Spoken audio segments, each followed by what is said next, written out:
Hai, kembali lagi di Auto & Max dengan Audi dan kali ini kita ada di Chiang Rai, Thailand. Benar, kita kali ini sama Nissan dan kita akan coba driving Nissan e-Power dari Chiang Rai ke Chiang Mai. Hampir 300 kilo. Impresinya seperti apa? Sama rasanya nyetir di Thailand seperti apa? Cek terus video ini.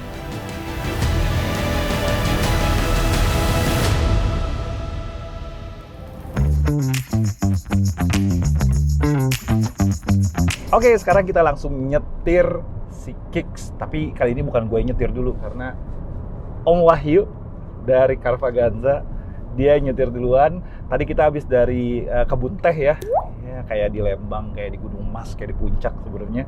Ini sekarang kita ke arah gunung ya, kalau nggak salah ya, ke arah gunung. Dan experience ini unik gitu loh, karena kita kayak di Brebes, lihat jalanannya mirip banget kayak di Pantura vibes, cuman kurang dangdutnya, koplonya nggak ada aja di sini. Sama jalannya nggak. Sama jalannya jauh lebih mulus daripada di Indonesia. Cuman traffic-trafficnya sama mobil-mobilnya banyak yang banget yang mirip sama vibes-nya di Indonesia ya. Cuma baik lagi ya, si Kicks yang kita coba ini e-Power yang versi kedua, generasi kedua. Gue pernah bawain review yang generasi pertama ya waktu itu ya. Dan setelah baru jadi penumpang nih ya, belum nyetir ya, NVH-nya yang gue rasain kerasa beda banget dibandingin generasi pertamanya. Generasi kedua ini kerasa lebih refine, kerasa lebih halus, kerasa lebih hening. Kayaknya sih mapping engine-nya ya, dia bikin di RPM yang sedikit lebih rendah. Jadi waktu di kickdown maupun lagi operasional kayak gini, suara mesin tuh intrusinya nggak terlalu banyak masuk ke dalam kabin. Ya tentu saja ini adalah series hybrid ya, jadi si motor listriknya ini berfungsi sebagai generator doang, sebagai genset doang untuk mengisi baterai, dan baterainya energi itu akan diambil oleh si motor listrik. Jadi basically mobil ini kayak EV dikasih genset. Nah, total perjalanan kita nanti ini dari Chiang Rai ke Chiang Mai. Jadi Chiang Rai itu kota di utaranya Thailand, dia dekat banget sama Myanmar sama Laos ya. Bukan sayur ya, bukannya bumbu, bukan. Dia ketawa dia. Nah, dia dekat banget di utara gitu kan. Itu sekitar 270-an kilometer, kalau nggak salah 276 kilometer. Kita agak muter dikit, agak melambung sedikit. Dan uniknya lagi, kita akan stop-stop di berbagai tempat. Tadi kita ada stop di kebun teh, habisnya kalau nggak salah ada di gunung, nanti ada makan siang juga, kita akan stop. Jadi perjalanan seperti apa, kita akan cari tahu. Sebelumnya, depan agak kosong. Mas Wahyu, bisa ditarik dikit biar suara engine-nya kedengeran? Oke, 3, 2, 1. Oke loh. Iya ya, lebih kerasa teredam dengan baik. For your information, mesinnya HR12, mirip sama mesinnya Nissan March 3 silinder 1200 cc. Dan teriakannya enggak, seingat gue dulu ya, seingat gue waktu pertama kali nyobain generasi pertama itu jauh lebih melengking, jauh lebih gak enak di kuping gitu kan. Tapi ini jauh lebih kayak teredam dengan baik, atau mungkin juga ada improvement di bagian-bagian peredaman kabin ini. Nah, itu kita harus cari tahu. Oke? Stay tune terus. Nanti di pit stop berikutnya kita akan lanjutin videonya.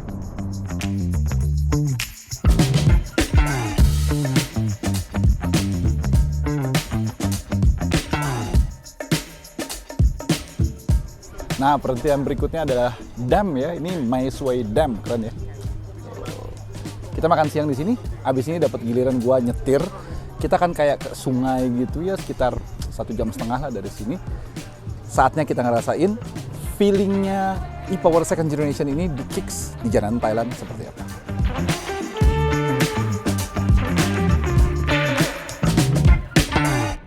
Oke, sekarang saatnya gue yang nyetir gantian. Sedangkan Om Wahyu sudah kenyang, dia jangan tidur ya.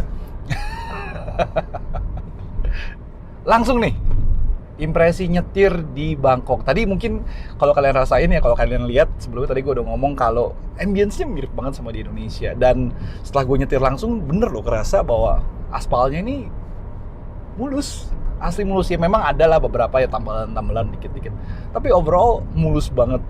Dan jalanan antar provinsinya juga gede-gede ya, jalurnya bisa sampai 3-4 jalur.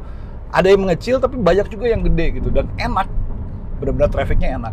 Kebetulan kita pergi ke arah utara ya, ke arah Chiang Mai, Chiang Rai ini, trafficnya sendiri relatif lebih sepi nggak seperti trafficnya di kota-kota besar seperti Bangkok dan lain-lainnya. Ini cenderung lebih sepi. Jadi nyetir juga sebenarnya enak, bisa enjoy banget nyetir di Thailand. Nah, bagaimana dengan impresi si e-Power generasi kedua atau 2.0 generationnya dari si Kicks-nya ini? Kesan pertama, seperti tadi gue bilang, dia kerasa lebih hening, dan setelah kalian cobain, ternyata nggak cuma hening aja. Mobil ini kerasa jauh lebih smooth. Artinya apa smoothnya? Jadi gini, Kicks yang gue coba beberapa tahun yang lalu ya, yang generasi pertama, yang versi pertama itu, dia benar-benar berlaku atau behave seperti sebuahnya mobil listrik. Dia ada yang namanya e-pedal atau one pedal driving, waktu itu Nissan bilangnya. Itu kalau kalian mainin gitu ya, pedalnya itu kalian tekan, dia maju, kalian lepas, dia ngerem. Dan itu kondisinya bisa sampai bikin mobil totally stop, bisa benar-benar sampai berhenti stop. Di generasi kedua ini, regenerative braking-nya ya, kalau kalian lepas pedal gasnya itu, nggak langsung wong gitu loh. Dia tuh jadi kayak apa ya, jadi kayak mobil biasa. Begitu kalian lepas, dia ada regenerative braking, ada kerasa ngeremnya, tapi lebih smooth, lebih halus. Dan otomatis akselerasinya juga apa ya, karena baterai lebih gede, dia tuh nggak semobil listrik. Susah gue ngomongnya.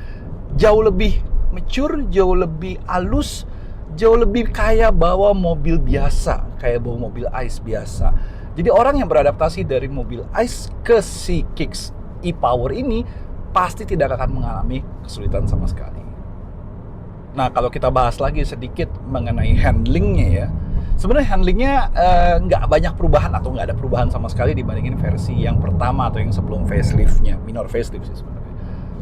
Jadi dia tetap lumayan fun, lumayan tekak-tekuk, cuman ini memang Nissan yang nggak Nissan kalau menurut gue. Biasa Nissan tuh terkenal dengan keempukan suspensinya. Ini cenderung lebih keras tapi nggak sampai yang harsh banget, tapi agak lebih keras, terasa lebih kaku, dan belakangnya kayak lebih duk-duk-duk.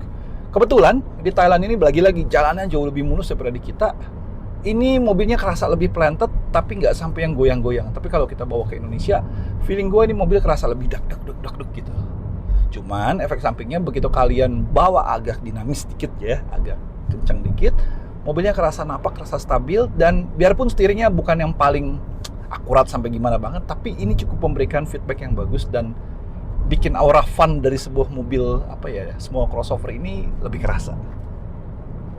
Oh ya, di Kicks e-Power ini juga kalian punya drive mode yang unik nih kalau kalian pindahin ke D. Dia ada sport, dia ada eco, dan dia ada yang normalnya. Jadi itu nanti bergantung atau berpengaruh kepada caranya dia regenerative braking, dia ngelos apa kagaknya, dan respon dari motornya sendiri. Dia lebih cepat akselerasinya atau lebih lambat atau lebih ke efisiensi.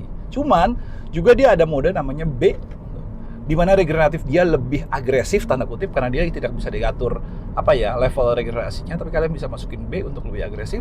Dan dalam mode B ini kalian juga masih bisa pindahin ke eco maupun sport atau B biasa aja. Tapi kalau kalian ngerasa regenerative brakingnya lumayan ngeganggu gitu, kayak ngerem sendiri, kalian bisa pindahin lagi ke D. Caranya tinggal pindahin tuas transmisi, pencet lagi sekali ke belakang. Itu buat pindahin antara D ke B. Biasanya lagi-lagi B-nya itu gunanya buat kalau lagi turunan, dia kayak lebih nahan, kayak ngerem, kayak braking lah istilahnya untuk di mobil konvensional.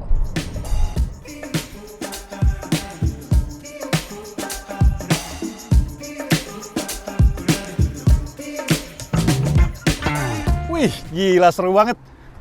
Tadi jalanannya kelak-kelok. Kita sekarang sampai, gua nggak tahu tempatnya apa ini, tapi di sungai. Kita akan ngopi bentar, habis itu kita jalan ke Chiang Mai. Gua akan bahas sedikit tentang kenapa Nissan pilih mengembangin e-Power dibandingin hybrid lainnya. Stay tune.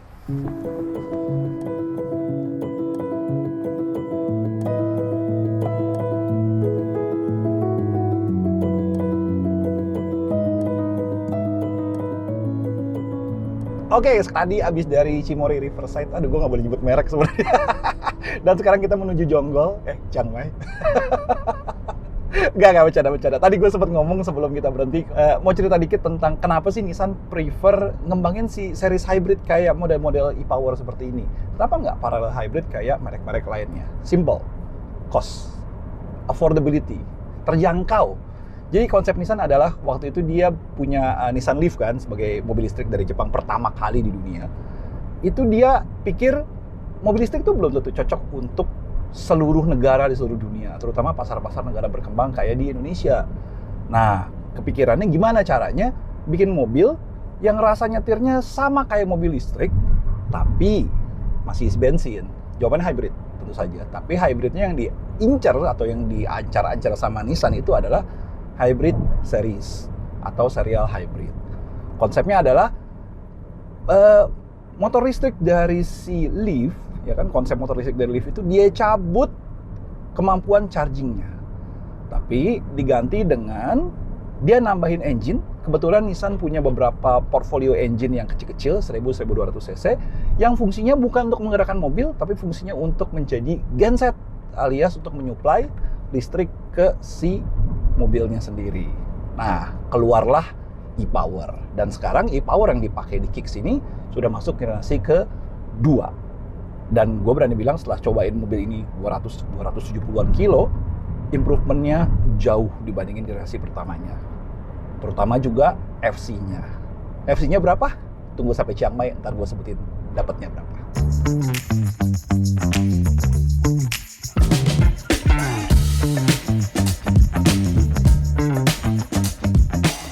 Oke, akhirnya kita sampai juga ke Chiang Mai. Jadi setelah sekitar 270-an kilometer dari Chiang Rai ke Chiang Mai, lumayan puas buat nyobain performanya dari si e-Power-nya Nissan Kicks. Gimana impresinya? Impresinya ternyata lumayan irit karena di sepanjang perjalanan yang tanpa eko-ekoan, gue masih bisa dapetin 20,1 km per liter konsumsi bensinnya. Gila kan ya? Di samping itu teknologi e-Power-nya juga sekarang jauh lebih halus, jauh lebih smooth, tanpa melupakan esensinya sebagai sebuah mobil listrik biarpun dia masih punya mesin bensin. Jadi bisa gue bilang mobil ini ideal untuk kondisi negara berkembang atau negara-negara Asia Tenggara seperti di Indonesia. Gimana menurut kalian? Ya, mungkin sekian itu aja video kali ini. Thank you udah nonton. Kalau kalian suka video ini, klik like. Subscribe kalau kalian belum subscribe. Dan tekan tombol lonceng untuk tahu video-video terbaru dari Autonet Max. Thank you udah nonton. Audi sign off dari Chiang Mai. Jalan-jalan dulu ah.